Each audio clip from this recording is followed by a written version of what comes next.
ಇದುವೇ ಸಾರ್ಥಕ ಬದುಕು. ಜೈ ಜವಾನ್, ಜೈ ಜವಾನ್.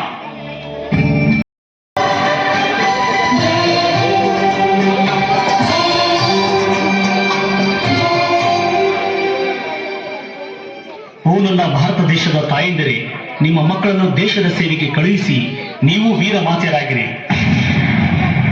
ದೇಶ ಸೇವೆ ಮಾಡಿದ ಕೀರ್ತಿ ನಿಮ್ಮ ಮನೆತನಕ್ಕೆ ಸದಾ ವಿಜೃಂಭಿಸುತ್ತಿರುತ್ತದೆ. ಭಾರತದ ಜೀವನಕ್ಕೆ ಪೂರ್ಣ ವಿರಾಮವಿರಲಿ.